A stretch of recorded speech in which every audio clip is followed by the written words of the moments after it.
I'm calling to order this meeting of the CCTA Administration and Projects Committee. Why don't we start by paying attention to this short video. Emily, please. This meeting will be conducted as a Zoom webinar to allow for public participation and comments. The Contra Costa Transportation Authority does not condone hate speech in any form. We continually strive to make life better for all members of our community and create an atmosphere where everyone feels a sense of safety and belonging. We ask that anyone who wishes to speak does so with civility, respect, and kindness for others. Citizens will have 3 minutes to speak. It is requested that public speakers state their names and organizations, but providing such information is voluntary. Citizens participating in person wishing to speak should submit a public speaker card to the clerk. Citizens participating by Zoom wishing to speak should use the raise hand feature or dial *9 if participating via phone, and the chair or staff will call upon them at the appropriate time. Written public comments received in accordance with the teleconferencing special notice on the meeting agenda will be provided to the members. If authors of the written correspondence would like to speak, they should raise their hand in Zoom or submit a public speaker card, and the chair will call upon them at the appropriate time. All written correspondence received after that and during the meeting will be entered into the record. Thank you for participating in a meeting of the Contra Costa Transportation Authority. Thank you. Emily, would you be kind enough to conduct a roll call? Commissioner Fideli? Here. Vice Chair Noack? Here. Chair Sauce? Yes. Okay, we do have a quorum with Commissioners Arnich and Hernandez-Thorpe absent. Okay, thank you very much. Next is public comment. This is where members of the public are invited to comment on matters that are not on our agenda for today. Is there anyone in the audience that wishes to speak? Do we have anything online? We have not received any public comments. Okay, thank you. I will close public comment. Next, we have the consent calendar. Do any committee members want to pull anything? Any public comment? We have not received any public comments. Okay. Can I get a motion?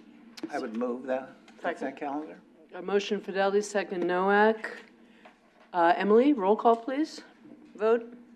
Commissioner Fideli? Aye. Vice Chair Noack? Yes. Chair Sauce? Yes. Motion passes unanimously with Commissioners Arnich and Hernandez-Thorpe absent. Wonderful. Thank you very much. All right. Next, we go to regular agenda items. First is the legislative update. Lindy, do you want to tee this up? I do. Good morning. Thank you, Chair. Good morning.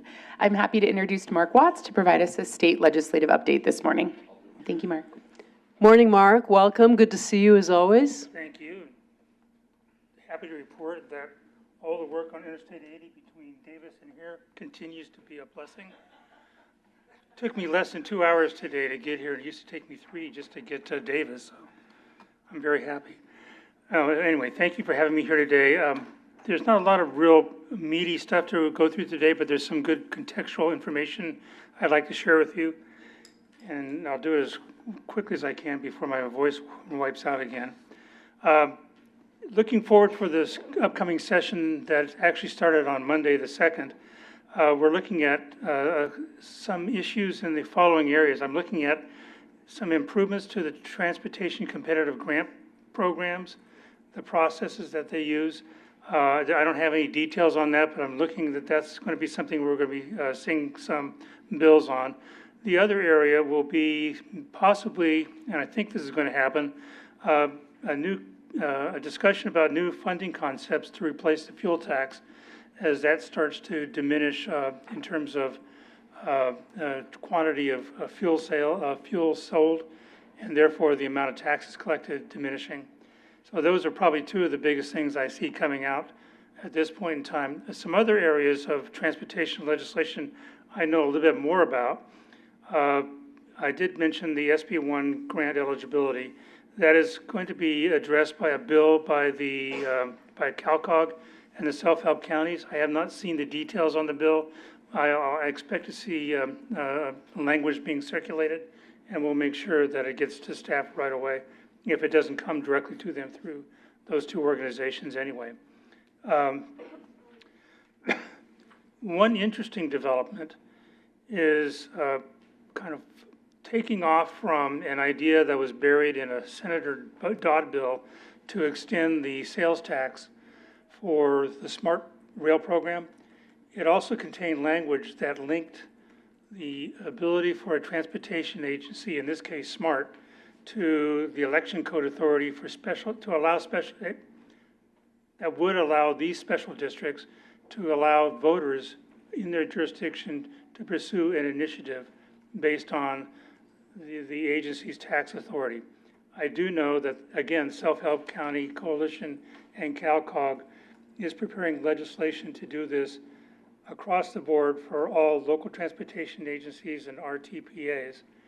And I actually was asked to go through all the various codes to find every single entity, transportation entity that's listed either under 180,000, 131,000, or 130,000 as you are, and make sure we have them all covered so that they could be referenced in the bill. So I know that's under development at this point in time. So I look forward to that. I'll be providing more detailed information on how that would structurally work to Lindy when I get back to my office. I do expect some additional legislation introduced this year that is what I would call anti-state highway investment legislation, restrictions or prohibitions on widenings and so forth. I don't think that issue has gone away. We've had a fairly good run opposing that as an industry and as transportation agencies. So we'll just see if that reemerges.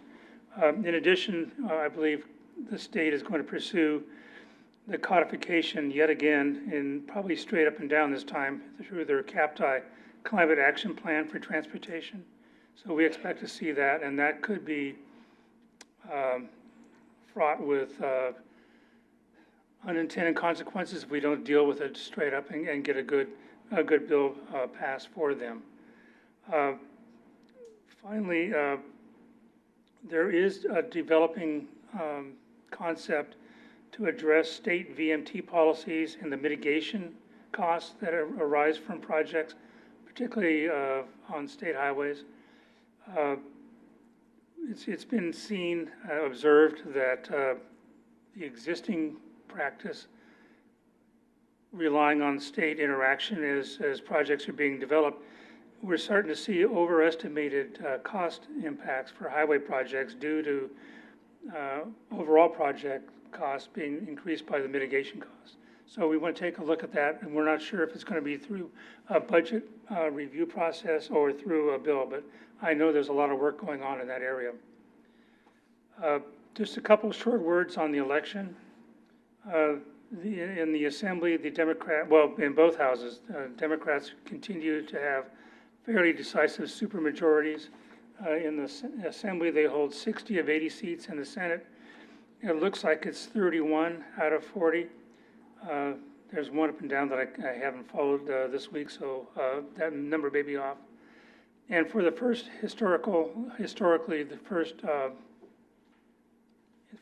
time historically, women are going to constitute a majority of the California State Senate. And I remember working, and I recall working, I do recall back in the day when Roseanne Vujic was elected from Fresno, and that was one. And the march uphill has been ever since, and now we're over 20.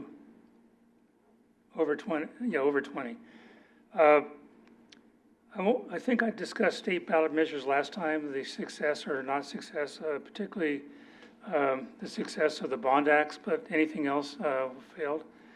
So I'll just go on to the special session. As you know, the governor announced he intended to call a special session. He did call it. When the legislature met on December 2nd, they not only convened in regular session, they did convene both houses in the special session to deal with the cost for defending, for supporting litigation to defend against anything the federal government comes up with that is found to be unwelcome. So that's underway. Both the regular and special session were adjourned till January 6th. I think we can start to see occasional hearings early on.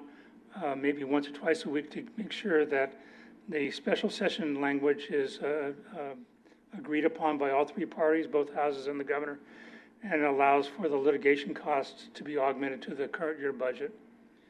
And finally, I did monitor the road user charge technical advisory committee. It was conducted on November 15th, and it was mostly made up of reviews of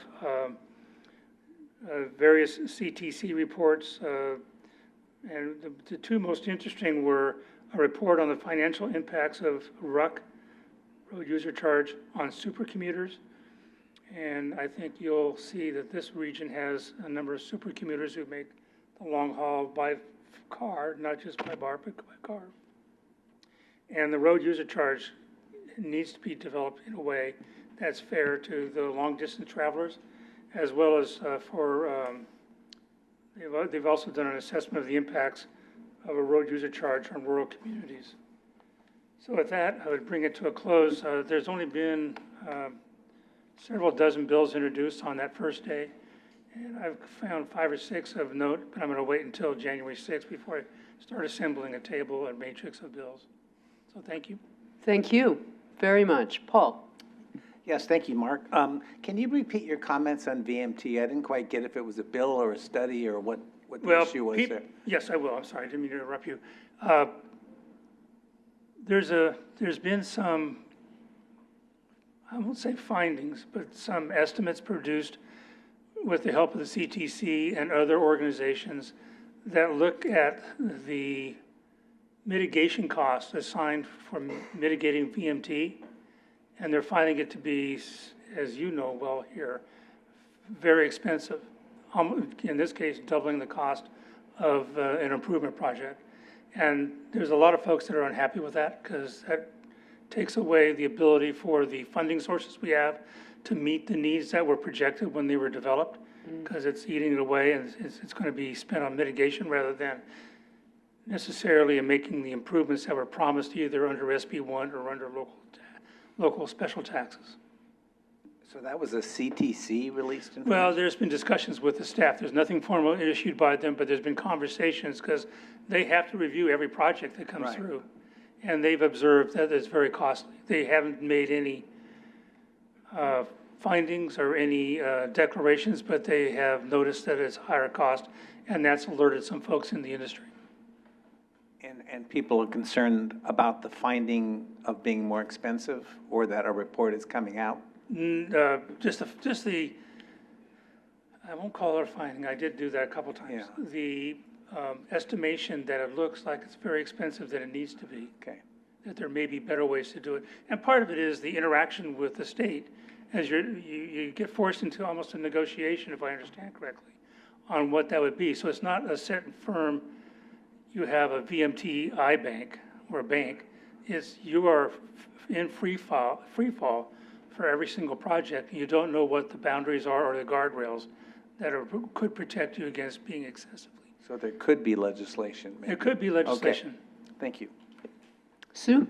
On the smart sales tax and the citizens initiative, is that sort of in response to Prop 5 failing, do you think, or is that just It's been a an issue broad movement? that concept has been underway for the last couple of years. It goes back to, I want to say 2017, 18. There was a finding in a lawsuit between, the plaintiffs were a cannabis organization, and the defendant was the city of, it's one of the cities, I can't remember, it's one of the cities in North LA County. And the Supreme Court made their decision on that issue, but they made a finding separately that, by the way, there's no restriction, they felt there was no restriction requiring a 2/3 vote by a local initiative, because the Constitution refers to local agencies. And citizen initiatives are not, by definition, local agencies. It seems kind of funny, but that held, and it was challenged by virtue of at least 2 different San Francisco citizen-based initiatives that were successful. went through the appellate court and were found to be authorized under this new case law. And Fresno did one and was found to be. So in the world of transportation, 3 years ago, I worked with the California Alliance for Jobs. We did develop an overly complex bill that would have tried to grant to transportation agencies this authority. It was too fresh for the legislature to accept this being broad-based. But this year, CSAC, Self-Help Counties and CalCog are teaming together to make a push, as I indicated, to tie the election code authorization for local citizens to transportation agencies. Thanks. Mark, just a couple questions. So this is not a quiz, but on the fuel tax, how much, what are we looking at in terms of reduction overall, and what's It's forecasted? been estimated by several organizations. Probably the most skillfully done one was the Legiano's office, and it's $30 billion over 5 years. Okay. So, so in the context, it's probably several hundred million collected in that 5-year span of all types. And most of that is, sales taxes and the like. So, but $5 billion out of the heart of the fuel tax, $30 billion out of the heart of the fuel tax over 5 years is a big chunk. Yeah, okay, thank you. And then on the anti-state highway legislation you referred to, who are the proponents of that? It starts with Green Lining Institute and some of their allies. NRTC has been starting to play in it the last year. And they come up with good, strong rationale. They've got good research people. And they come to Sacramento and they convince a member to carry a bill. And it's varied from disadvantaged community segments to broad-based prohibitions. So we're just waiting to see what this year's might look like. So you said these are national organizations, so this is happening in other states as well? We haven't seen it elsewhere. I don't doubt that they are, but it's really, it's been a focus of the particularly Green Lining Institute. Okay, thank you. All right, is there any public comment on this agenda item? We do not have any public comments. Okay, Mark, thank you so very much for your report. We'll see you. Have a good holiday. All right, next is the federal update. Good morning, Gus. How are you? Hi, good morning, everyone. Can you hear us okay? Yes, can you hear me? Yes, we can. Okay, great. It's a cold day here in Washington, D.C., but we've got a couple of updates on the personnel front over at the agency. Former Congressman Sean Duffy, as y'all may have seen in the news, former congressman from Wisconsin, has been appointed to be incoming President Trump's next Secretary of Transportation. His resume is relatively light on transportation issues when he was in Congress. He seemed to have a parochial interest in trucking issues more than anything.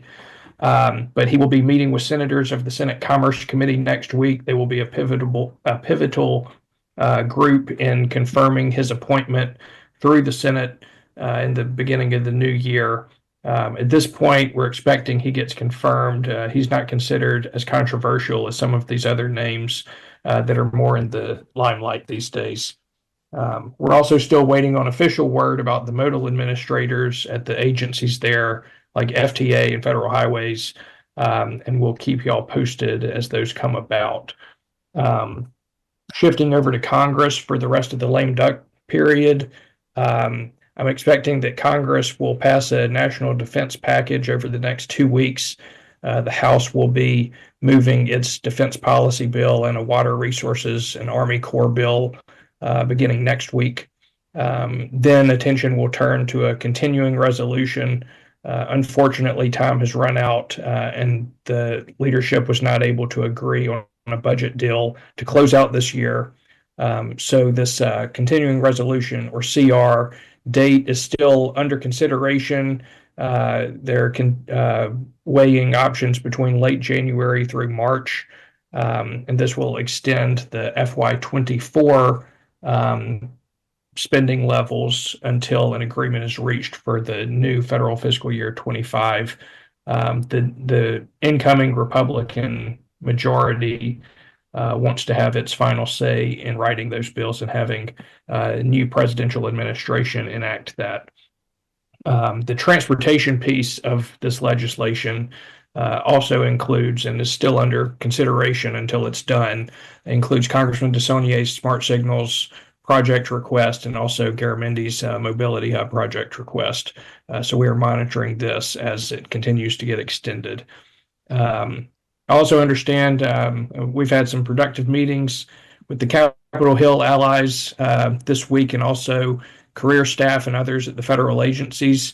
Looking forward to building on that as we go into the new year, new Congress and new administration. That'll be a new legislative session to pursue appropriations and also some priorities, as Congress will shift its attention in the new session to reauthorizing the Infrastructure Investment and Jobs Act. That bill is a 5-year bill and expires at the end of September of calendar year 2026. If passed as prologue, it's possible that could get a slight extension, as Congress tends to take a little longer than just the expiration date to pass these multi-year, 5-year major surface transportation bills. But that will certainly be on the docket in the new year, with Republicans taking control of committees in the House and Senate. They'll begin some oversight hearings and also fielding proposals and reviewing how programs have been implemented over the past few years. We've also been in discussion with our delegation, and you know, Congressman DeSaulnier, as an example, has referenced CCTA's good work at the local level. So continuing to spotlight that as the new process ramps up. That's a bit of an outlook, and then also what's on the agenda for the rest of the year here. I'm not sure if y'all have any other questions, though. Happy to take those. Thank you very much, Gus. Any questions from committee members? Thank you for your report. We look forward to your January and February reports. But in the meantime, stay safe, hunker down, and have a good holiday. Thank you. Thank you, everyone, too. Bye. Chair Sauce, just one quick. Yeah. On the federal update, I just want to report out that Lindy and I actually were in DC this week. So we went there on Monday and Tuesday for a round of meetings to understanding the change in the administration. We wanted to personally go there and thank the Secretary and the administration for the recent grant, for the mega grant, as well as the Build America Bureau. So, and that was one objective. The second objective was to also really connect with the career folks that are going to be really managing these grants, and that way we have an actual connection with the teams that are going to be doing this. And so we find that by doing that, we've done that with the AT-CMTD, the ADS, building those relationships with the career staff is really important, and really helps the delivery of the grant, but particularly the transition and getting the grant actually executed. And so they were really pleased, particularly the MEGA team. They were really pleased that we've expedited the grant, and that's really based on the efforts of Director Hu over here. And then also, they were also pleased that we also got the grant already approved by the board, because we did that back in November. And so, and they were pretty confident that, once we get the agreement over to them, which I know Stephanie's working on, that they're pretty confident that it's going to be a pretty streamlined process to get that executed on their side. So we're hoping, if everything goes well, we're hoping to get the agreement executed, definitely before January 20th, but hopefully sooner than that. They were actually hoping to get the agreement executed before the end of the year. So that's kind of what they're hoping for. So it was really good conversations, and really good insights in terms of the next steps and kind of getting these grants moving forward. So few concerns raised from permanent staff about whether we get the grant or not?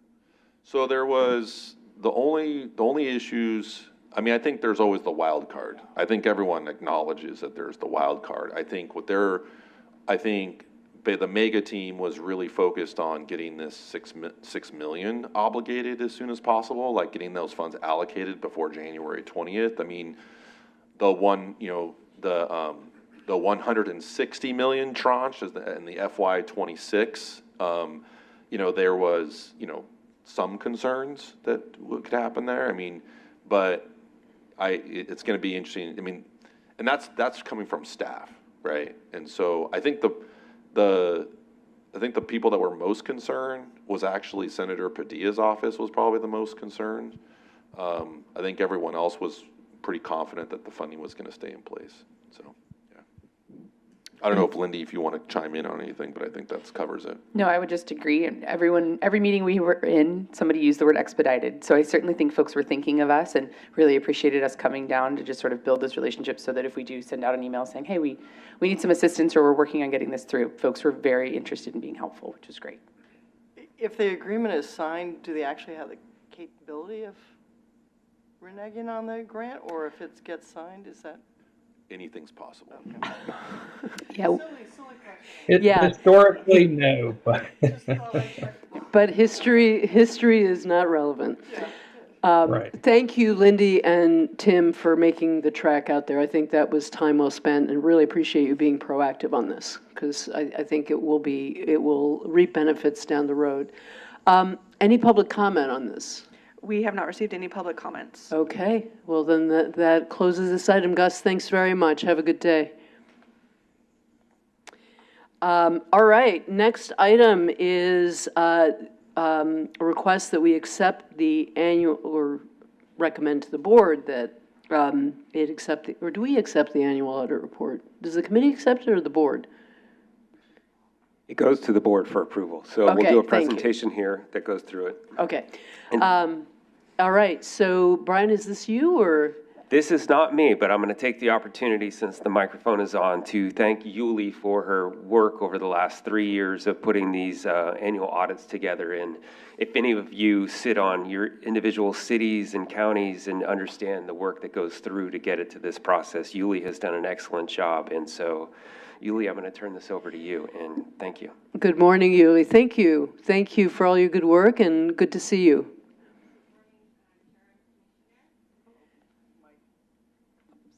Sorry. All right. Good morning, chairs and commissioners. My name is Julie Chang. I'm the finance manager for CCTA. Sorry.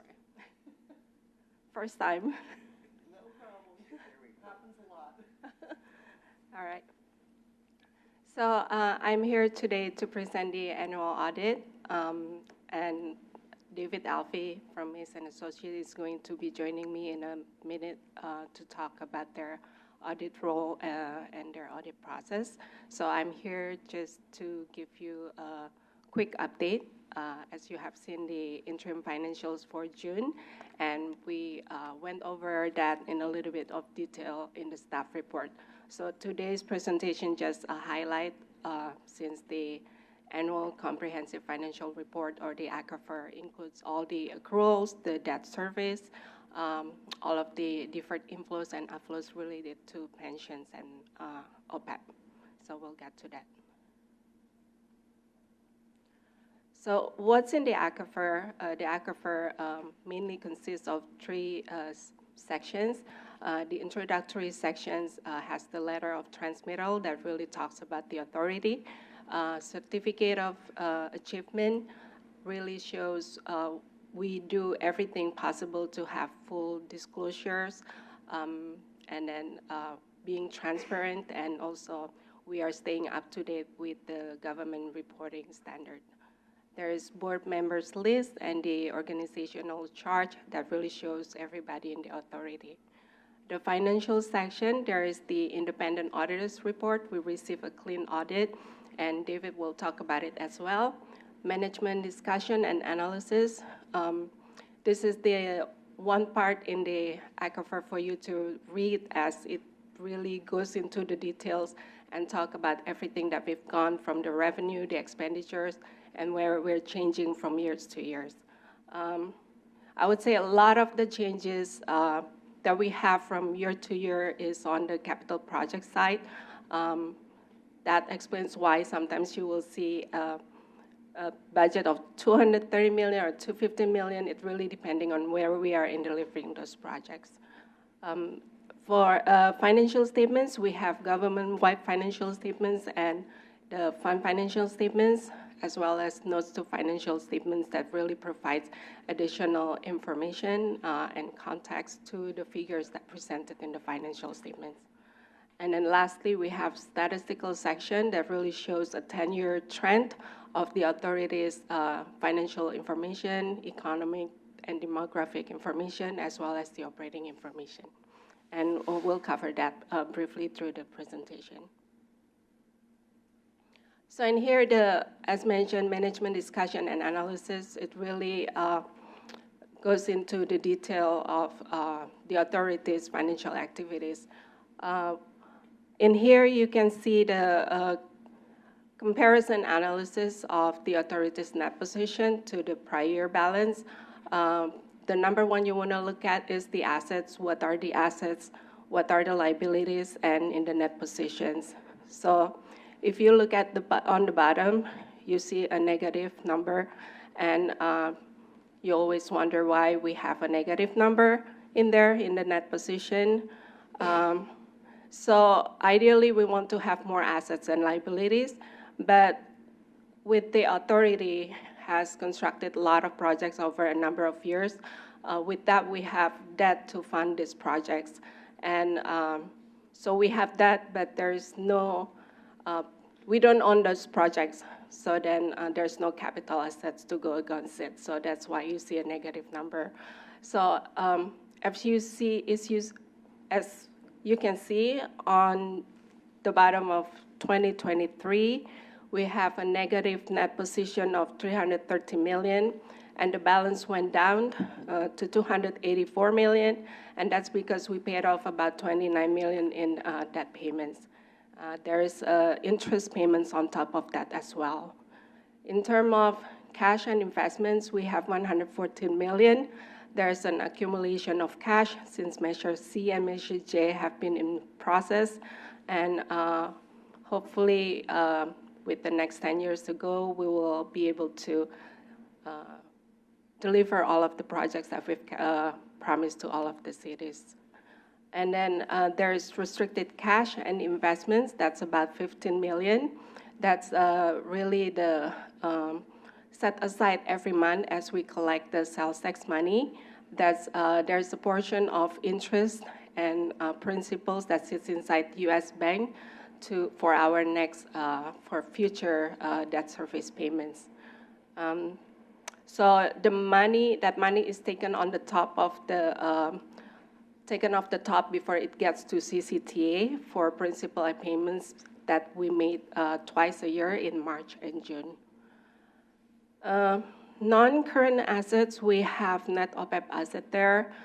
You see it went from 816 to 570,000 this year because we always report 1 year in arrears.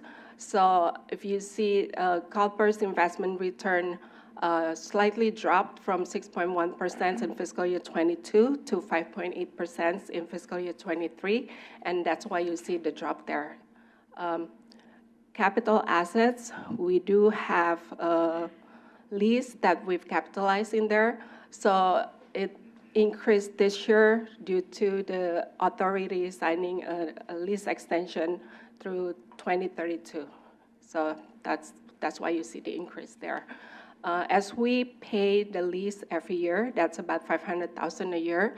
That brings down the capital asset as well as the long-term liabilities. So again, that's part of your debt service that we pay every year, and then as we pay the lease, that will bring down both the capital asset as well as the long-term liabilities. Under the other liabilities, that are the accounts payable that are going to be due at 6/30. We don't make payments until July and August, and that's why you see the number in there. Next, the deferred inflows of resources, similar to deferred outflows resources. These are really just timing of payments that we actually made toward the pension and OPEB liabilities to CalPERS. Again, because with CalPERS, we always report 1 year in arrears, so this is just the fluctuation of 1 year to another year. Under the net position, we have investment in capital assets. We had a negative $1 million, again related to the lease that we signed to through December 2032, which really indicates how much of the authority's net position that is tied up to the capital assets. We have unrestricted deficit of $376 million. Included in here, actually, there's $19.6 million of reserves. So if you remember back in December 2022, the authority board approved to increase reserves through Measure J. So what we did, we took and implemented that policy, the reserve policy.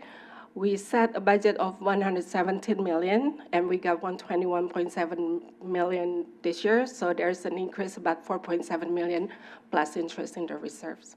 So the reserves are set aside to make sure that we have enough to pay for everything that we wanted to pay out of the projects that we have for the remaining 10 years.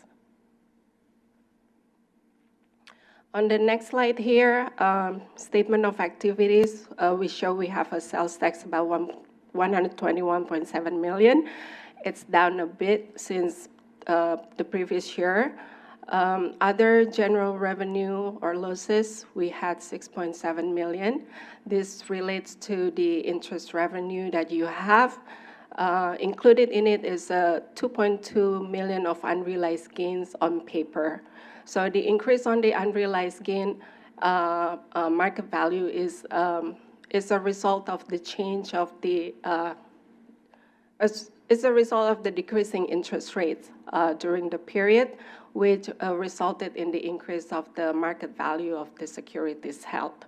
So the bulk of the authorities' investment portfolio is in 1 to 5 year maturity, and the market value of the investment change with the changes in interest rate. We have operating grants and contributions and capital grants. These are really all the reimbursable grants that we apply for. It's part of the project that we deliver. And then we have expenses, administration. This is the 1% of salary that we set aside. So there's a percentage of my salary, a percentage of Brian's or Tim's, a lot of other administrative staff salary that's in there that goes against the 1% limitation. And also the rest of us also spread to other departments at CCTA. Project management and then programs expense. A lot of it is return to source. Return to source is the money that we set aside. So as we collect our sales tax monies, it's about 42.5% goes to transportation projects, and the remaining of it goes to projects and programs. So like the payments that we make for the bus agencies, those are part of delivered as part of the programs, and so it's all earmarked. Regional planning, we have about $2.1 million. Congestion management, there's a slight increase, about $3.5 million. There are some extra costs that we incurred for some studies and all the different things that they do. Fund exchange reserve is $1.7 million. Half of it, almost a little bit over half of it, is for the Go-Medem asset purchase, and then some of the Innovate 680 and some other projects that we support through FER. Debt service interest and related fees is, shows 11 million, but again, this is a government-wide financial statement, so it's not really total payment that we make. The actual payments on bonds that we make every year is about 45 million or so. On the next slide here, I just showed some highlights on the financial for 2024. I've kind of went over the sales tax revenue, federal, state, and local revenues, about 52 million. A big chunk of it actually related to the capital improvement program, transportation projects.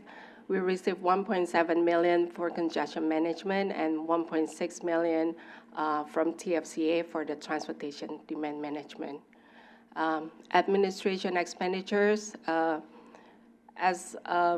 so in strategic plan, there is a 29 different categories. So one of them is this 1% where we set aside for salaries and benefits.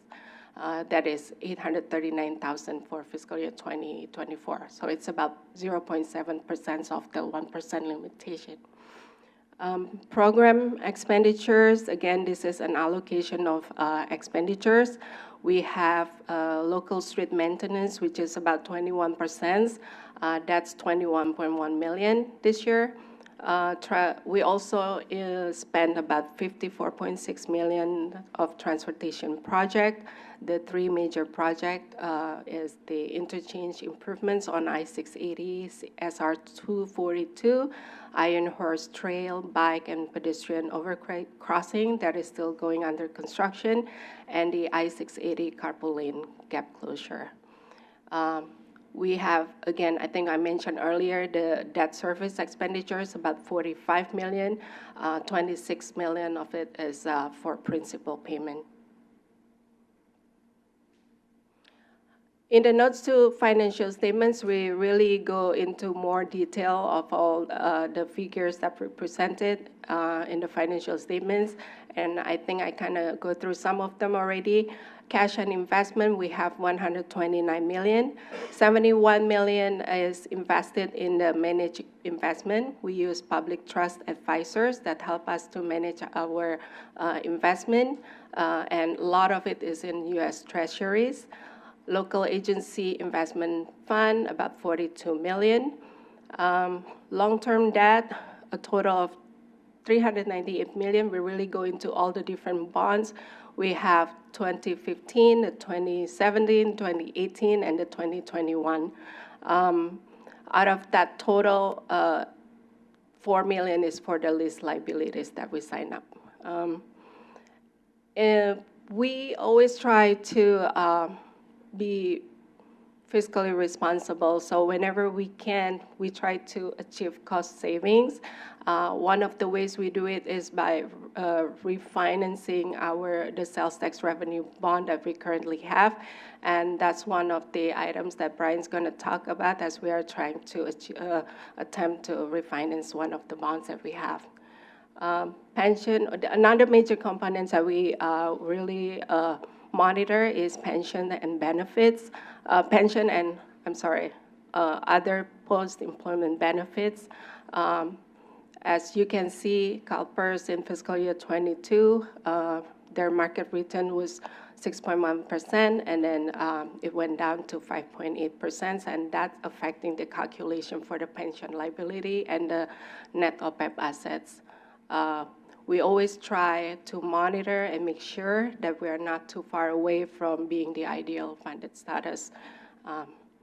Net position and fund balances, I think, again, I mentioned that we have a negative net position due to the fact that we always fund these capital projects, but we never own those projects because when the project is completed, we either contribute or transfer that to the other other local governments, and that's why we have a negative net position there for the remaining 10 years. But since we start Measure C, we've been keeping track on every year on the capital side project, and we have constructed about $2.0 $3 billion in capital assets for the Contra Costa County. Lastly, we have the statistical section. Again, this really shows the 10-year trend of the authorities, related information, the financial trends, like what are the net position and what the changes in the net position. So it also shows the tax revenue, the sales tax revenue, shows the debt, all the economic and demographic information, as well as the operating information, such as the number of full-time employees who work for CCTA, capital assets that we have internally, the number of payments, contract purchase orders that we are issuing, and all the other operating indicators information. With that, I will turn it over to David. He's from Mace and Associates. He will talk to you about their audit process, their role, and then give you an update on internal controls and other required communications. Thank you. Good morning, Chair and Commissioners.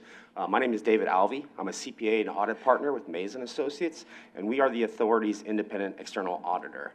And my role every year is to come in and to render an opinion on whether or not the financial statements that you have in front of you are free from material misstatement and fairly stated. But before I get into that, I just kind of want to give like a really high-level overview of the audit process. As auditors, we do a risk assessment standard audit approach, where we come in and it's kind of like a scientific method. If you remember from school, you come in with an idea of what you think you're going to see. You do tests to either validate that or change your approach. And so as we do our audit approach, we're constantly doing a risk assessment to see if we need to change the way we do our procedures. So back in June, we did our interim phase.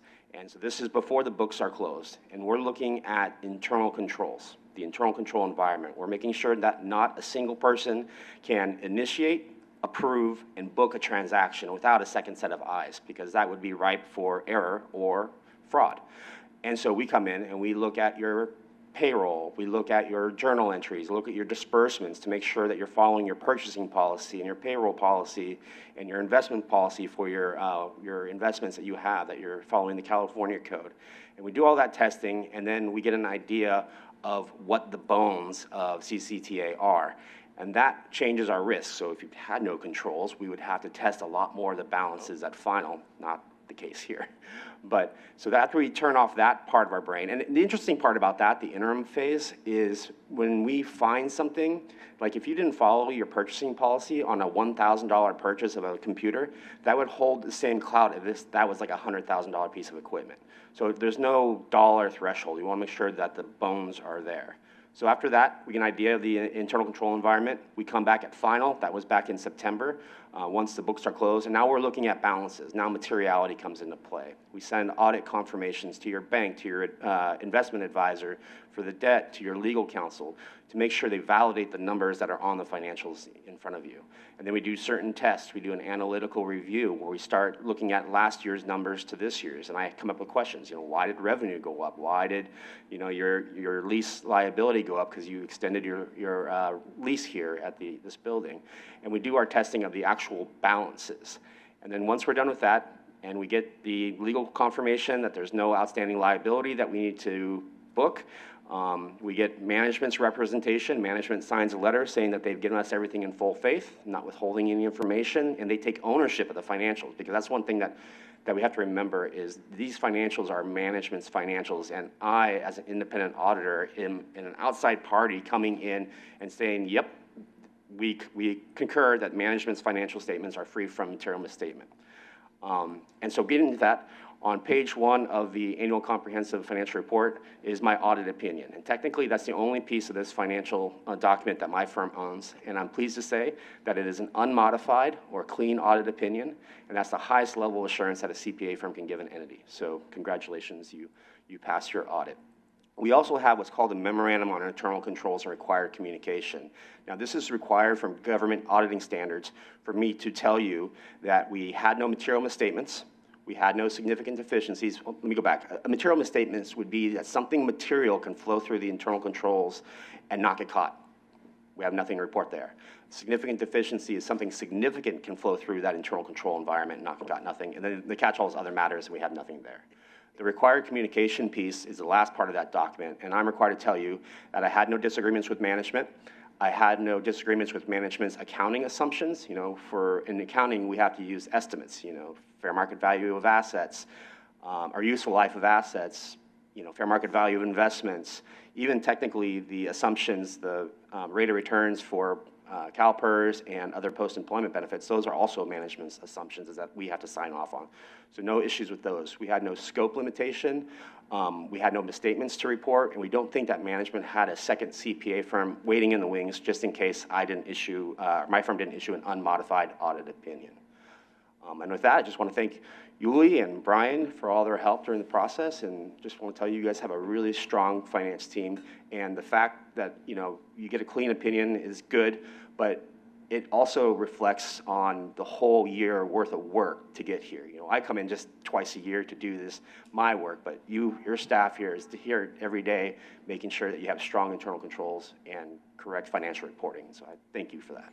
Thank you both. Yuli, thank you for the detailed report. That was excellent. And David, as usual, you've delivered a plain English and understandable summary of what an audit is. So I very much appreciate it. Do we have any questions from committee members? I just have one. Thank you both very much. On the admin expenses was 2.4 to 4.5. Is that some of the supplies and services? Is that from the relocation? So the salaries itself is only 839,000, right. And the remaining is really just the service and like consultants and all other stuff. Right, but it went up from 2.4 to 4.5. Is a pretty big jump. I realize the salaries didn't jump that much, but the numbers were pretty. So that's mostly the service and supplies. Sorry. Yeah, but why do services and supplies go up that much? And is it a one-off? Is this like a timing issue? That's the accrual of expenses that gets capitalized down in the bottom, and we'll take a little bit better look at the exact reason why there's a percentage, and that's where the write-off of the depreciation is posted as well in there, and that increased with the capitalization of some items related to the lease. But I will get a breakdown, and when we present to the board, I'll make sure that we break down that increase of $2 million in there. There also is the expense for the purchase of the Gomentum station, and I don't think that's posted in there for the $1 million. But we'll take a look at that. Okay, thanks.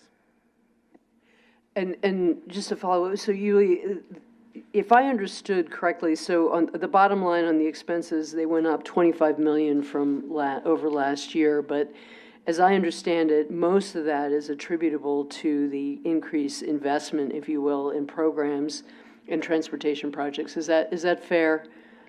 Yeah, and then also with the transportation projects, we always, it's always going up and down. I think this year we have a lot, especially under the Iron Horse Bike and Trail, and then the I-680, 242. That's a lot of chunk of it that goes in that transportation project expense. Okay. Yeah. Any other questions? Yeah, David, it's no material weaknesses. Management's estimates are reasonable. The authority's disclosures are neutral, consistent, and clear. No significant difficulties in dealing with management. No significant audit adjustments. No uncorrected misstatements. No disagreements with management. That's about as squeaky clean as it gets, isn't it? Yeah, exactly. And, okay. And it's, I have had situations where we do have to modify that language, that there was difficulties, and it's just not the case here. And I do want to apologize. I forgot to mention that the single audit was in your consent calendar, and that's a federal grant audit for any federal funds. If you have more expenditures than $750,000, that's a compliance audit. And in a compliance audit, it's a lot different than a financial statement audit. If you have to sign the agreement with the purple pen standing on your head, you better have a picture of yourself signing it with a purple pen standing on your head. Have you ever And- had to do that? No, but yeah, no findings in the compliance audit, all of your Department of Transportation, and then we're still working on the Measure J audit as well. Okay, thank you. And Brian and Yuli, thank you for keeping our financial reporting shop in good order. I really appreciate it. Could I have a motion that we recommend to the board that it accept the report? Oh, wait, first, I need public comment. Any public comment? We have not received any public comments. There, Then I no will- public comment. All right, then I will make the motion. Okay.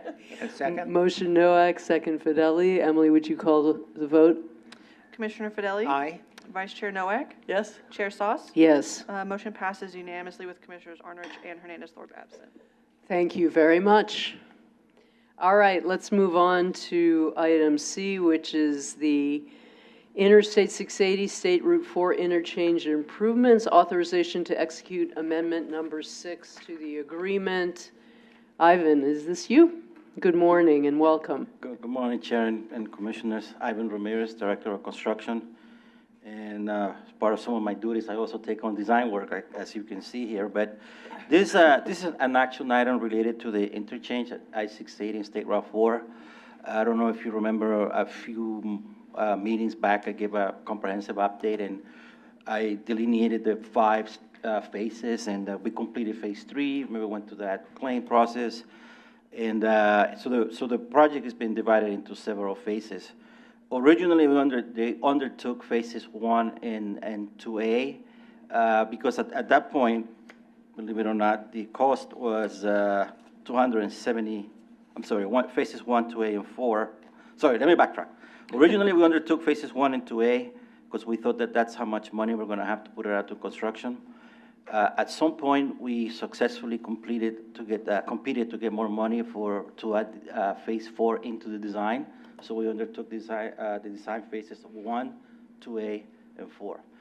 To remind you a little bit about what phases we're talking about, phase 1 is the big connector ramp that will go from northbound 680 to westbound 4. Phase 2A is an improvement that we're going to make to the ramps going eastbound State Route 4 to southbound 680. And we also have the connector ramp going from southbound 680 to eastbound 4, which is another connector ramp. So to give you an idea of how these costs have ballooned, back in 2019, those 3 phases, phases 1, 2A, and 4, was estimated at $270 million. To date, we're estimating that's going to cost $520 million. So that has continuously posed a challenge to us because we knew it was going to be difficult to get phases 1 and 2A along into construction. So now we find that even phases 1 and 2A continue to be a challenge. So what we decided to do is we decided to split out the project, and that's why we're coming to you today. And I also want to mention that the team has several times competed for funds to help fund the project. We have failed several times. We have made one last attempt. We made one for $58 million at TSIP. And we also put an application, $25 million for LPPC grant. So we're waiting for those funds or the decision if we're going to be able to get those funds. But we know regardless of that, we're not going to be able to get phase 1 construction. So we're going to go with phases 4 and 2A. And we come here to you today is because that's going to require additional money to get the project to completion. We have advanced phases 1 and 2A and 4. The design is almost complete. There's final reviews with Caltrans back and forth.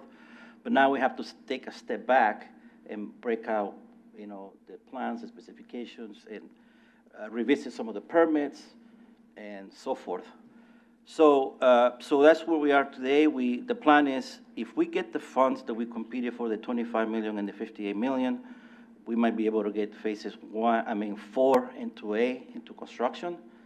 But if we're not successful, we are proposing to put phase 4 fully into construction and put 2A as an option.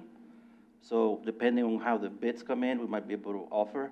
If we get all the money in, then we're gonna put both 4 and 2A into construction at the same time. So right now, we're not really sure how that's gonna work out, but what we do know is that the project needs to be split up into the 3 phases as individual packages, right? Phases 4, 2A, and 1. So with that, we're seeking authorization for the chair to, I'm sorry, do you have any questions? Any questions for Ivan? Sue? So this is for environmental revalidation. In my memory may be really bad on this, but we seem to do environmental revalidation quite a few times on this project. Is that correct, or am I off on my recollection on this? What happened is that's what when we originally brought the designer, that's the term that we use in the contract. Now it has advanced into the design phases. So it's called that here, but it actually involves the design phase. So we're not really doing revalidation. Is that correct, or am I off on my recollection? Sorry about that. I don't know how that You sound really good, Sue. I don't even know how that happened. Sorry about that. Yeah, so did that answer your question? Okay, yeah, no, that helps, because every time I see environmental revalidation, I think, what, good Lord, how many times do we have to do environmental revalidation? So, yeah, maybe. Maybe just a technical point, like the way environmental revalidation works is that the environmental technical work is only valid basically for a certain amount of time. I think it's like 2 or 3 years. And so as the project continues to progress, if those documents basically get stale, we have to continue to update them every 2 or 3 years, basically. So that's a technical component that just, is part of the project. And then if you start phasing and start doing different things in terms of phasing and different changes in scope, then you have to update the documents again. So it's a constant thing to keep the environmental document updated with how the project is progressing, through the design phase. Yeah, just, the cost seems to add up a lot, just on constantly redoing that. And I guess we have to do that prior to knowing whether we get the funds or not. We can't wait till we know we have the funds and then do it. I mean, that just seems like. We were very ambitious with undertaking the 4 phases, right? Because we competed for a lot of funds. Unfortunately, we are where we are, so we're going to break it up. But the design is going to be primarily done into the future. It's like painting the Golden Gate Bridge. So you're Don't done. talk to me about me. Yeah. Yeah. Next week's meeting. Any other questions? Paul? Yeah, and maybe you can't answer this, but I'm assuming this request doesn't involve any legal actions involved with this project? Your legal action, like kind of lawsuit or anything like that? Is that what you mean? Pardon me? You mean like a lawsuit? Yeah. Something to that effect? Right. Yeah, well, the only legal will be right-of-way acquisitions, temporary construction easements. Okay. Any public comment? We have not received any public comments. Ivan, thank you. Thank you. You're playing 4-dimensional chess, and you're doing a really good job of it. So we really appreciate it, and I especially appreciate having a kind of a fallback position of dropping one of the phases if the funding doesn't support it. So appreciate that. Can I have a motion to move this to the board? So moved. Second? We have a motion and a second. Emily? Commissioner Fideli? Aye. Vice Chair Noack? Yes? Chair Sauce? Yes. Motion passes unanimously with Thank Commissioners you. Arnich and. Thank you very much. Next up is authorizing the issuance of approximately $65 million worth of bonds for refunding purposes. Brian, welcome to the dais.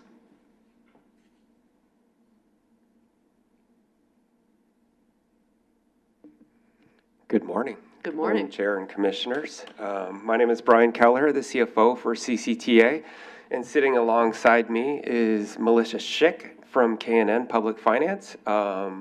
We've been working with Melissa since the 2018 bonds, so they've been with us along the way. And so what we're going to do today is give you a good news story once we get the pages here.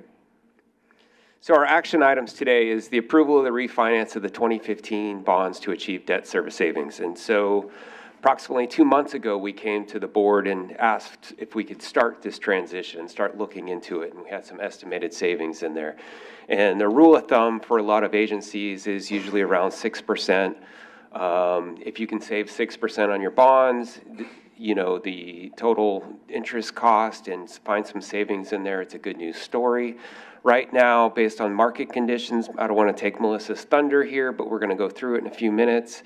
And we're going to start that process of helping educate you on the process that this agency is going to take moving forward. In the presentation, when we're listening to Yuli talk about the finances and the number of bonds we have a $22 million payment on the 2015 bonds here. And so there's about $86 million outstanding. Once March comes along, it'll be about $60 million, and then there's some finance costs, and we use a very conservative $65 million here for that. So we're going to authorize the execution, delivery of the related documents, authorizing us to move forward on this process.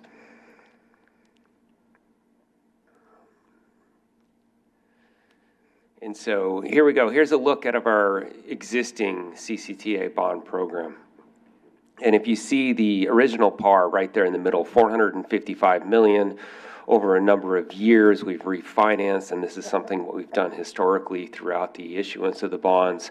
It's down to about 346, and as we have callable par. And so when you issue the bonds, it used to be a long time ago, some of the bonds, there'd be a premium. There'd 3% premium if you called them early. Now there's, with our bonds that we have here, there's a 10-year call on the 2015. So when we make our March principal payment, that's our 10-year mark, and we can go ahead and refinance these. So they're callable, final maturity, 3/1/2034. So we have the opportunity to do this call. And as we look at this in my calendar, and as I place these in my calendars, I always look ahead to what's the next step as we plan. So in 2027, we'll be coming to you again in 2026, 2027 to refinance the next set of bonds, $43 million, $57 million. That'll be probably, you know, with debt service payments in there, and hopefully we'll have some additional savings. It's really important as we have 9 years left with CCTA on these bonds that we can capitalize and take some any kind of savings we have and put back into the program to cover additional projects, and additional savings there as well. There's no risk with the bonds we have now. There was a question that came up before. What was our risk? We used to have the swap, and that was a continuation of risk every single month that we'd have to monitor. And with the LIBOR being terminated, it was a lot of extra work on finance and the financial team that we have here as well. Again, we've talked about the current program where we are, the refunding of the 2025 or 2015 and 2025.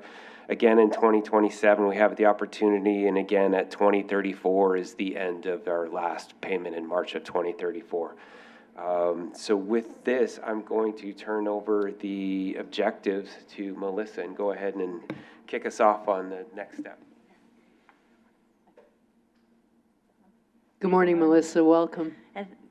Thank you, and it's a pleasure to be here again, and with the good news story for the expectation of refunding some of your debt. So just briefly, the objectives for the sale is to refinance the 2015 bonds, which Brian mentioned is there's callable par of just over $61 million. And that can be the date in which you can refinance that debt is March 1 of 2025, but really you can execute the transaction up to 90 days before that date. So that's why we're getting going here. We're doing this simply to lower your interest costs on your outstanding debt. That's plain and simple. So the objective is to have lower annual payments, which lead to lower total overall payments. In doing so, CCTA has a debt policy, so it requires that we at least achieve net present value savings of 3% of the bonds that were refunded.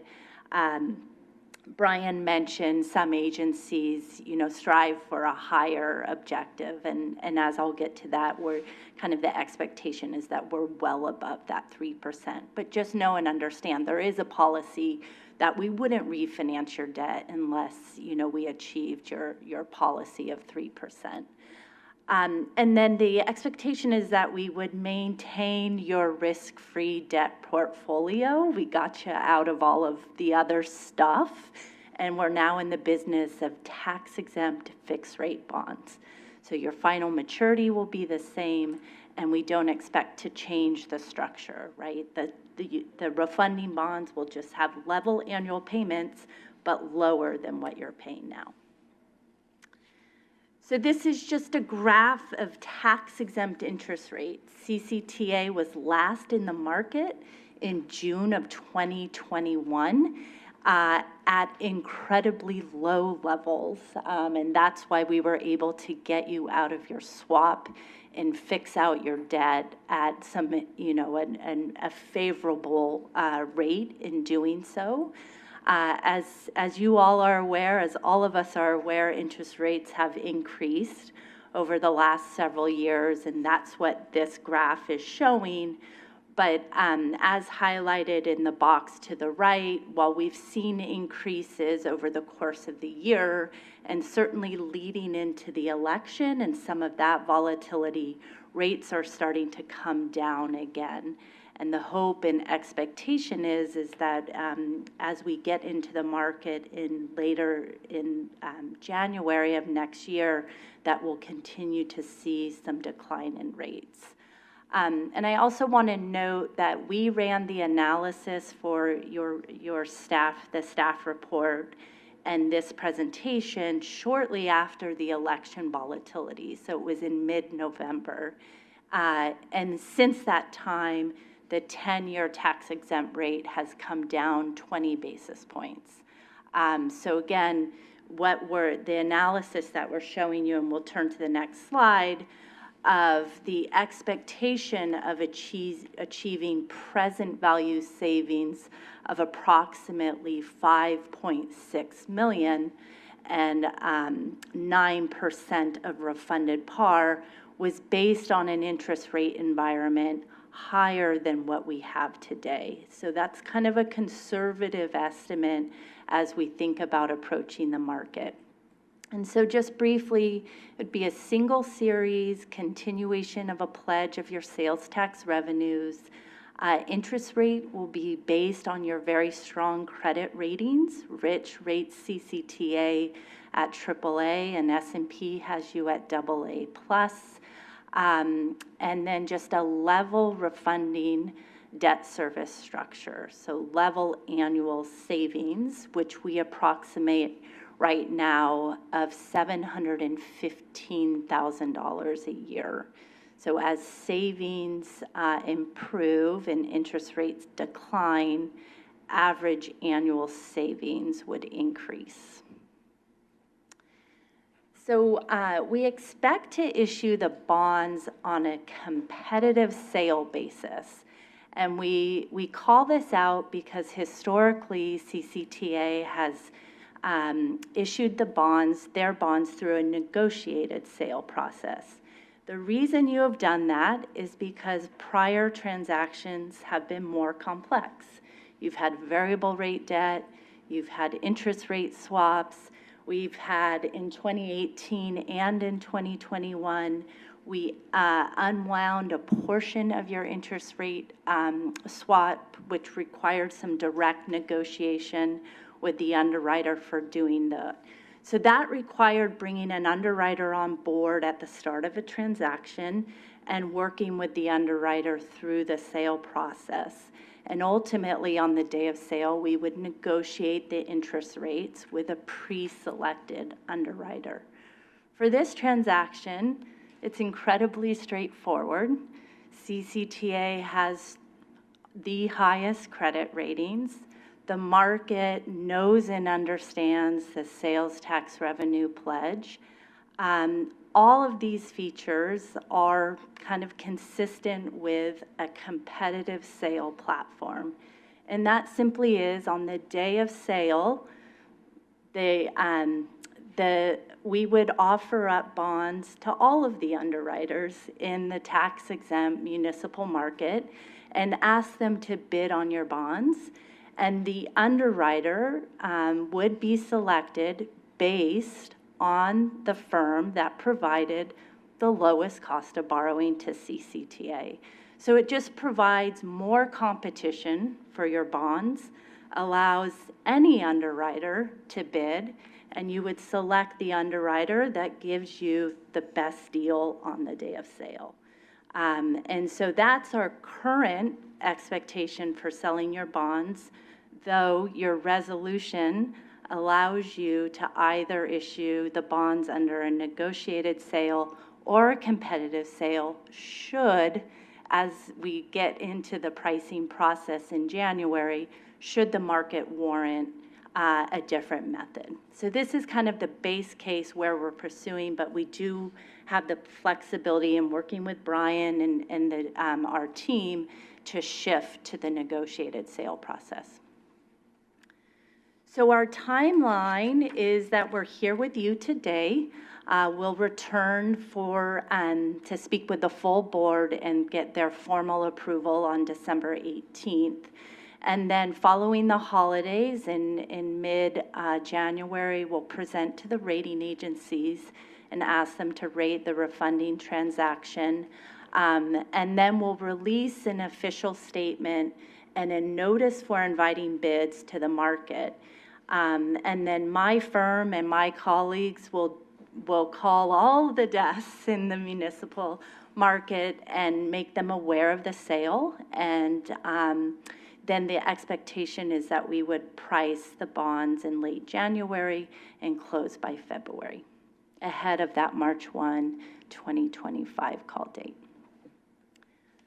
So with that, I think Brian and I are certainly open for questions. Wonderful. Thank you, Melissa. Questions? Paul? Sue? Thank you for that. I'm glad it's very straightforward versus that last go-around when we were doing that interest rate swap, because that was fun to go through. I assume this is sort of, the timing is as late as possible with potential for interest rates to decline. This is sort of as late as we can do it to make sure we're done by March 1st, right? That's right, yeah. And that's just, I wanted to make sure, because with the interest rate, 2 cuts by the feds, I'm assuming we're going to continue to get a little bit of decline. And that's the plan. And if things were to change and go the opposite direction, we can postpone it. There's no reason we have to do it by March 1st. Yeah. It gives us the opportunity. And if we do close before March 1st, we get to put some of that savings and put it into a guaranteed interest account, and you can earn some extra savings up until the final date of that call. Yeah. And so that's a good news. Okay, great, thanks. Do you change your mind? I just want to say it's a great position to be in, so thank you very much, and good job, everybody. Thank you, Paul. The estimated savings, is that net of the cost of the reissuance? Yes. Okay, Yeah. great. Thank you. And then the estimates are based on our current ratings with Fitch and with S&P. I know we're going to make another run at them. So would a AAA from S&P give us a bit of a bump, especially in a competitive bid situation? It certainly wouldn't hurt. Okay. It's just hard because the ratings are so high, it's hard to say the move from a AA Right. plus to AAA would benefit your sale by X amount. Right. And quite frankly, the underwriters may have their own judgment of your Right. credit, which would be AAA. But absolutely, to have a document out there with 2 AAAs certainly wouldn't distract Right. the bidding. Okay, thank you. All right, any other questions? Any public comment? Emily? We have not received any public comments. Okay, I'll close public comment. Can I have a motion to move this to the board? So moved? Second. We have a motion by Noack, second by Fideli. Emily, would you kindly take the roll call vote? Commissioner Fideli? Aye. Vice Chair Noack? Yes? Chair Sauce? Yes. The motion passes unanimously with Commissioners Arnridge and Hernandez-Thorpe absent. Thank you. Go team. Can't wait to see how this turns out.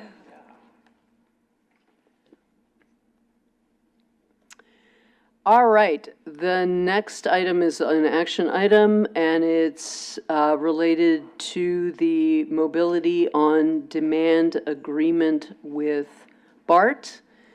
And I see Ying at the speaker podium. Ying, welcome. Good morning. Thank you. Good morning, Commissioners. Ying Smith, Director of Mobility Programs. So thank you for your time this morning for the opportunity for staff to give you an update on the Mobility on Demand project, also called MOD, and also consider staff recommendations. Since we haven't been back here to give you updates, I want to take a little bit of time to share with you the project background as well as progress.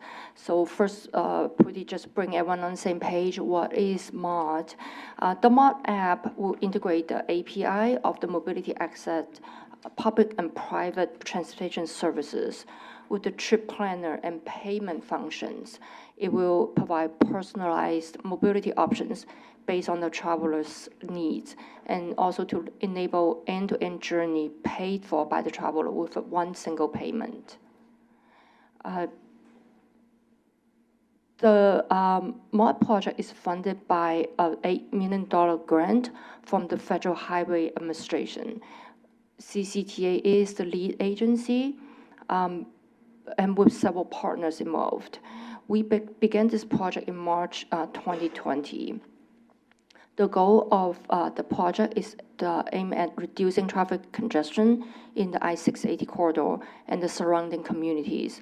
The app will also be a one-stop shop to assist travelers with mobility choices, so therefore to increase use of alternative modes. So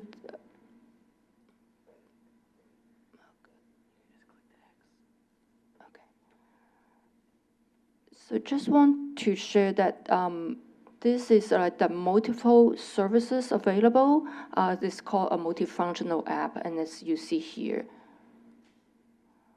Different mobility access, including the rideshare, car sharing, as well as the transit option, as well as the active transportation options. Just want to share this is also part of a bigger vision of integrating all the transportation services. We are currently in phase 1. This is the grant-funded project, and the location is along this I-680 corridor. The bigger vision is to expand this to countywide in phase 2, and with additional partners to really expand this to the entire Bay Area.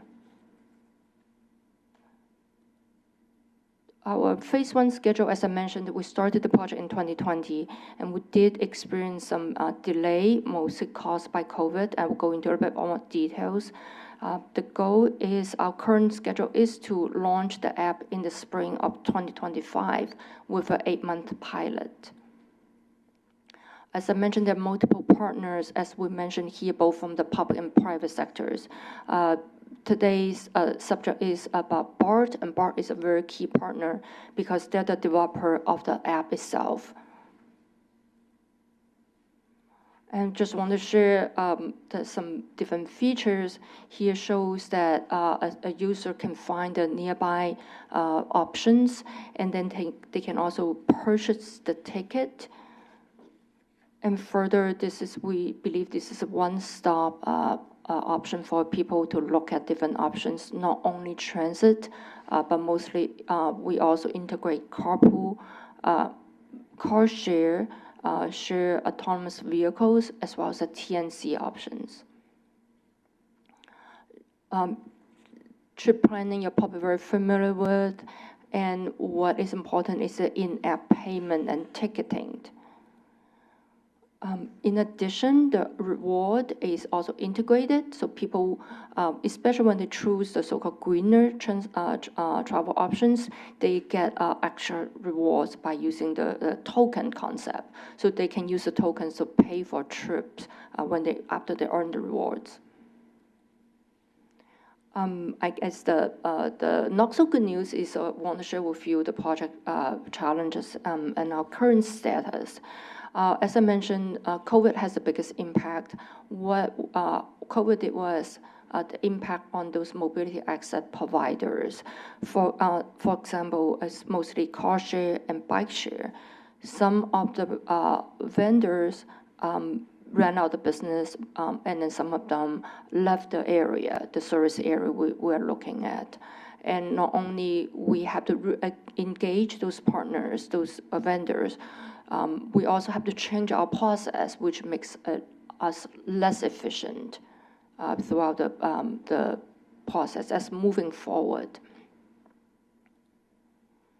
Just want to share with you the very important thing is we have kept the grantor, FHWA and US DOT engaged in the whole process, so they are aware of the delay and they understand the reasons.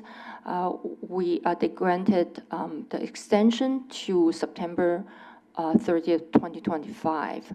We put a pause in the process to really conserve our spending on project management. What we are looking at with your approval, with the board's approval, to lift the pause so we can go back on schedule. Again, the BART amendment in front of you, it is the last challenge we have. So go on a little bit more details. We have to put a pause in the project to really conserve project budget. Even with the pause, BART has incurred project management costs, and they submitted 2 change orders totaling $1.4 million.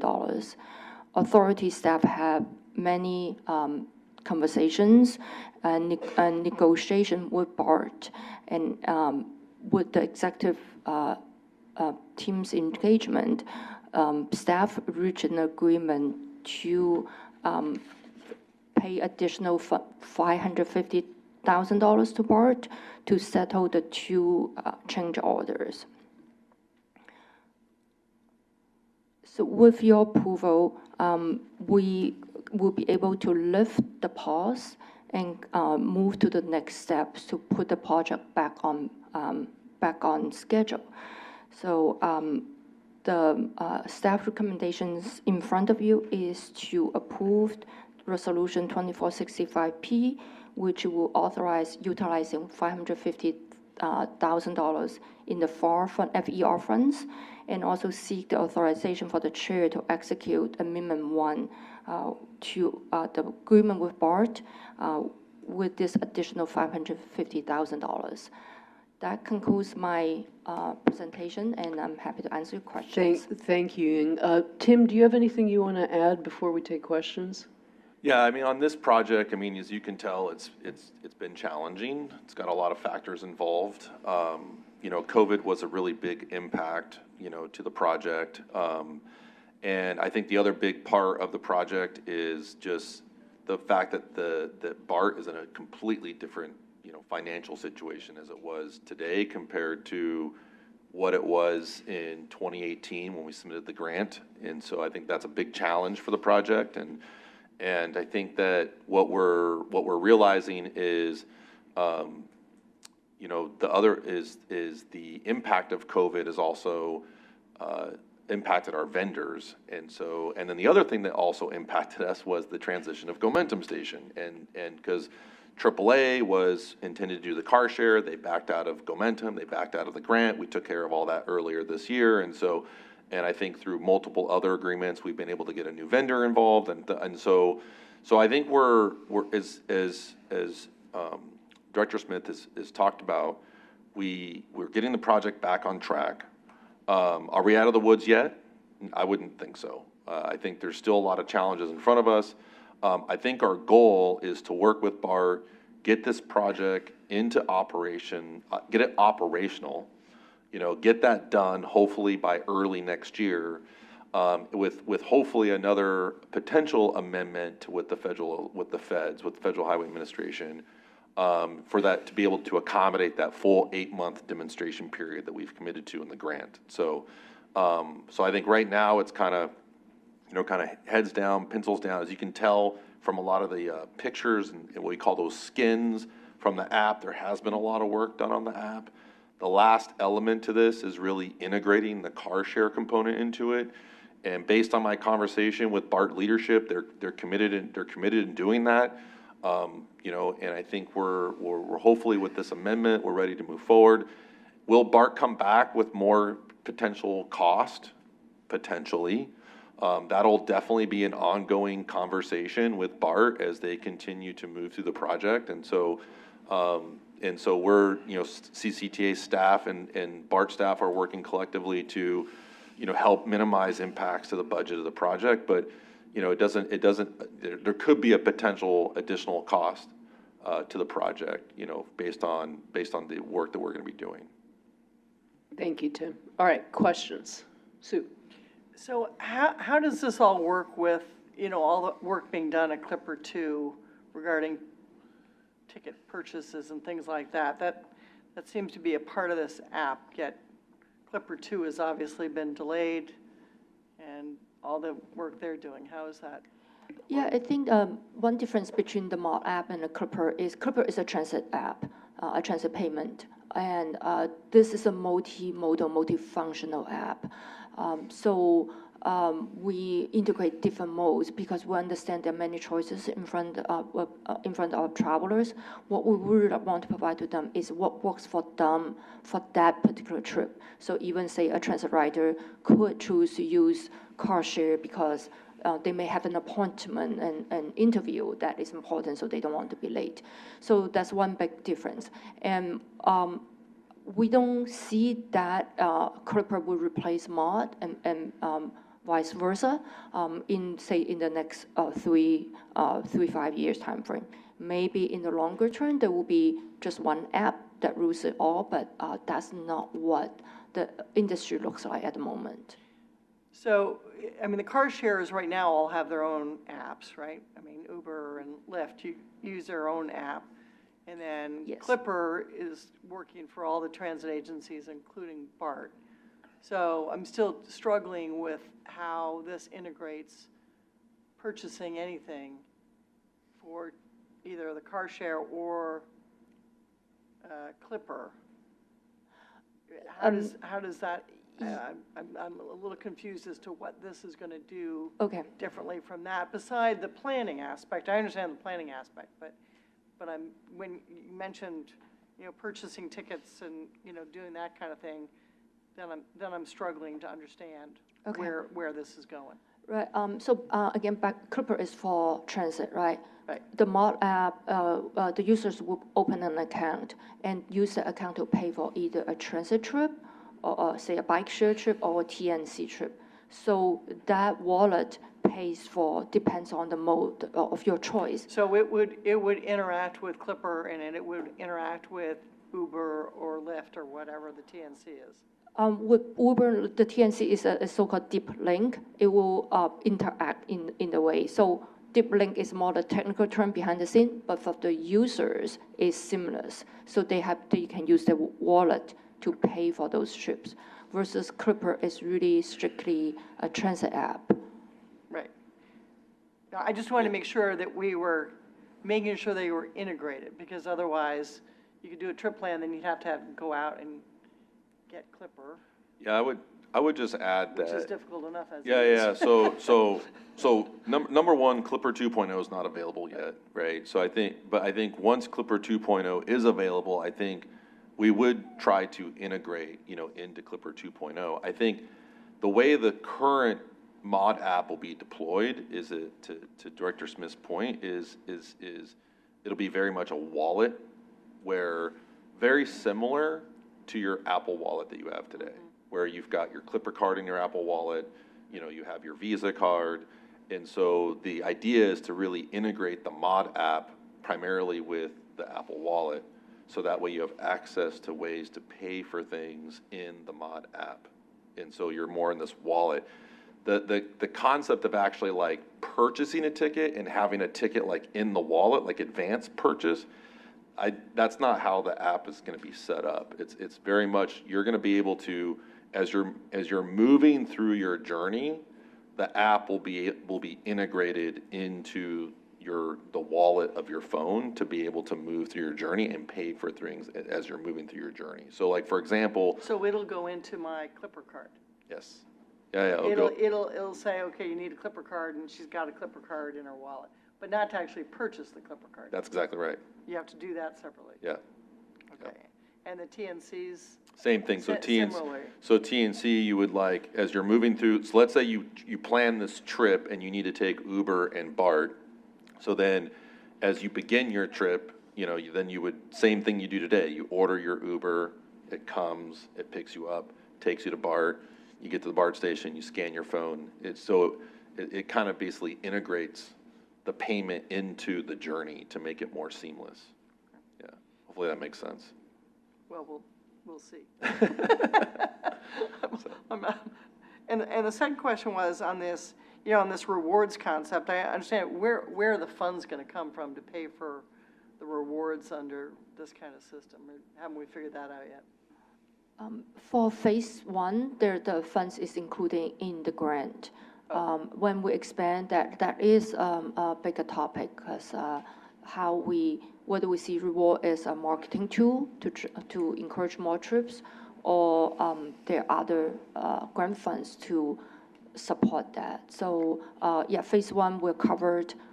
Expansion will be TBD. Paul. Yes. Thank you. So we all know the trials of BART dealing with COVID. And I think just our El Cerrito City Council just had the beginning of, I think, their effort to reach out to cities and talk about the cleaner, safer BART and the problems they're still having with fiscal cliff. This just happened last week. Coming up, they also mentioned that they were very disappointed on Clipper 2 not moving along as fast as it should. Of no, problem from them. There are some other providers that are causing some of those problems and issues. So I'm sure you'll all be seeing the BART Dog and Pony Show coming your way soon here. I just got a couple questions from Commissioner Chris Kelly, who also, which I wanted to relay here on actually the FER fund and where the money will come to implement some of this. And I just wanted to, before I ask her two questions, can we get a real simple 2 or 3 sentences of how FER began and what it's used for? Is that a Brian question or? No, I'll take that. So the fund exchange reserve, the way that. How did it originate? Yeah, so how did it originate? So the fund exchange reserve is a reserve program in which we can leverage existing state funds or other funds to be able to swap with other local funds. So the first transaction in the FER was actually the Iron Horse Trail pedestrian overcrossing. So we had STIP funds, available now today, for the project. And so, and we essentially gave those STIP funds to the city of San Ramon in exchange for kind of paying those back through local revenue funds, basically. So it's kind of like essentially like a swap. And what that does, it gives us the flexibility to really apply state funds on projects that, one, are ready, available, and are eligible. And then it allows us to then use local funds on projects that are, they're obviously local funding is more flexible than state funding. Did we do that with Orinda as well? We've done it multiple times. Okay. We've done it multiple times. So that's met all the legal tests of that. Oh, absolutely. Yeah, it's done all the time. Yeah, it's done all the time. So this is really the ability and flexibility to leverage both, state funds and even federal funds with local funds. And so what we've done is through those efforts, and I think the benefit of it is that we're able to accelerate projects, so, and that's really the benefit of it. And by accelerating the projects, I mean, Bollinger Canyon, there would have to be an accumulation, right, of funds in order to proceed with that project.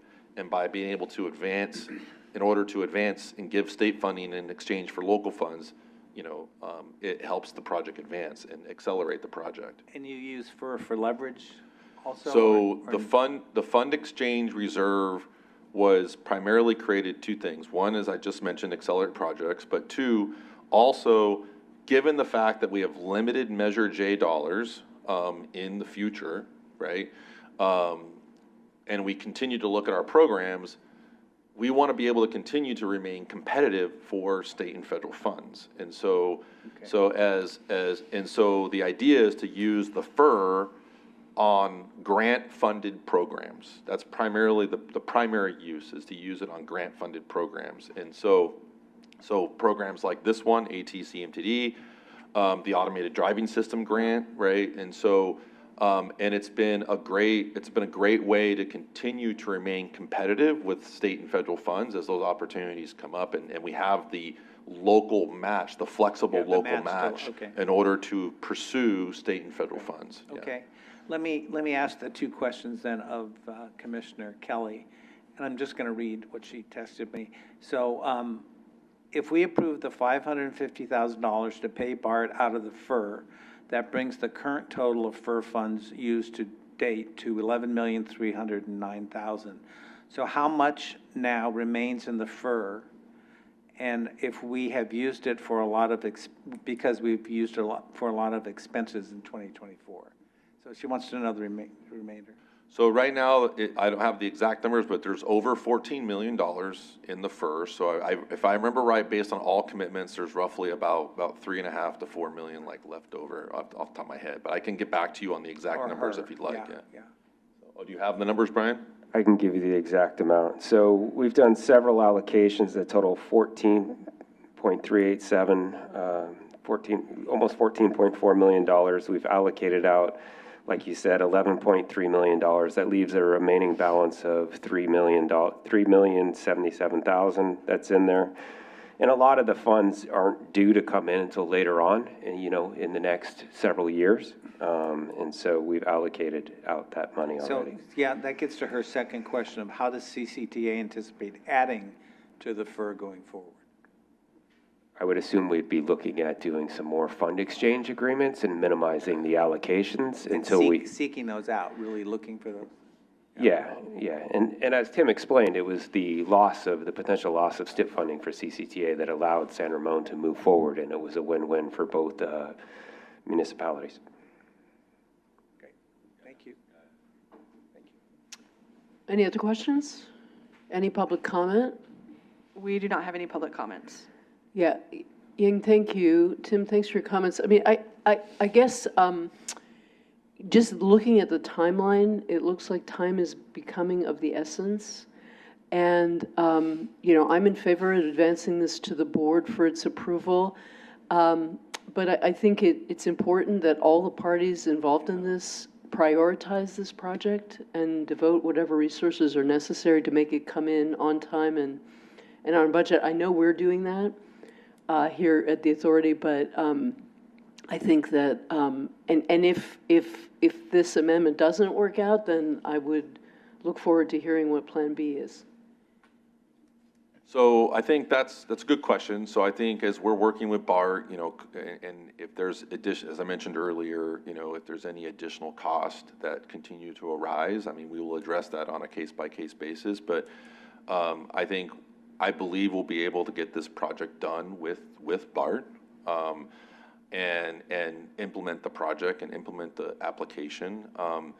And now if there is some sort of disagreement that's not resolved, which I'm not anticipating, but if there was an agreement, then Plan B would be to really kind of focus on how we can do this with leverage the work that we've already done to implement it with the mobile app provider that's involved with the project, which is Siemens HackCon. They're the ones providing the back-end mobility platform, and so we would then work with Siemens and also the consultants involved to advance the project. Okay. So. Thank you. All right, do I have a motion? I would move this item. Oh, second. We have a motion and a second. Emily, roll call vote, please. Commissioner Fideli? Aye. Vice Chair Nowak? Yes? Chair Sauce? Yes. The motion passes unanimously with Commissioners Arnott and Hernandez-Thorpe absent. Thank you, Ying, thank you so much. And both of you, thank you for all your, I know there's a lot going on with this behind the scenes, so appreciate your efforts. All right, we have no correspondence or communications. Does any commissioner want to say something?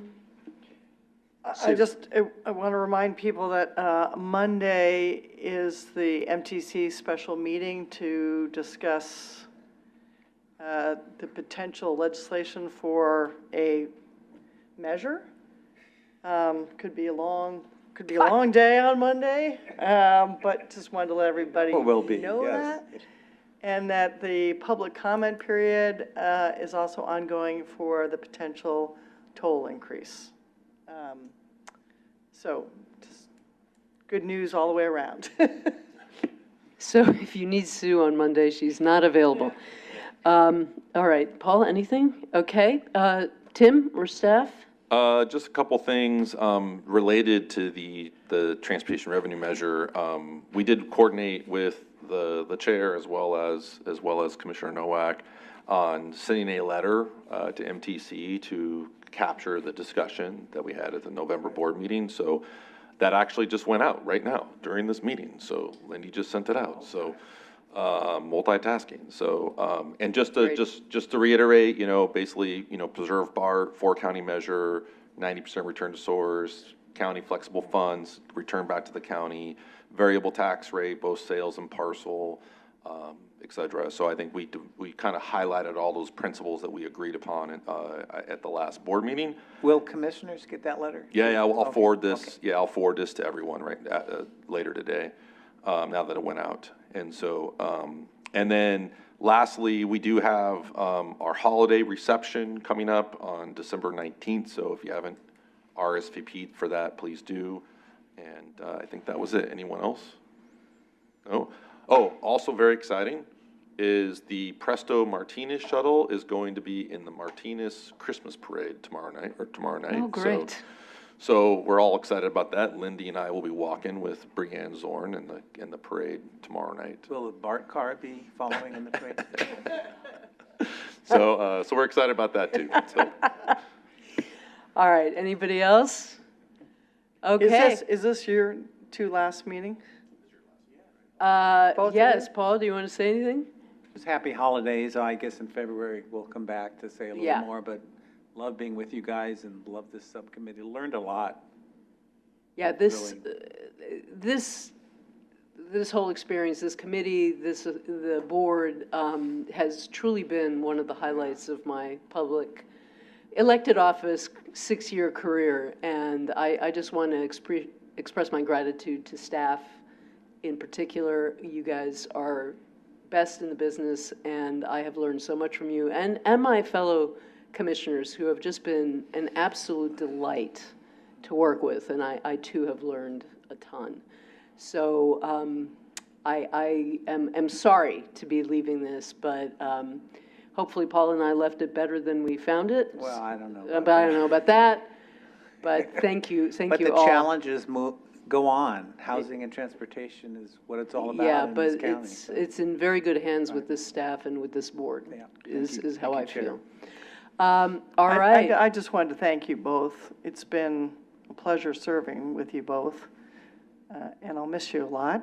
But thank you. You guys always do your homework so well on these boards, and that doesn't always happen, and really appreciate that. And the friendships that have evolved from that, so really appreciate that. We'll see you at the holiday party. But it'll simplify things. Sue, I won't be around for you to get confused. I know. You and Luella are both leaving, and I'm the only gray-haired person left. I mean, that's a problem, right? Okay. We'll have to consider that when we consider my replacement. Yes, exactly. Yeah. Please do.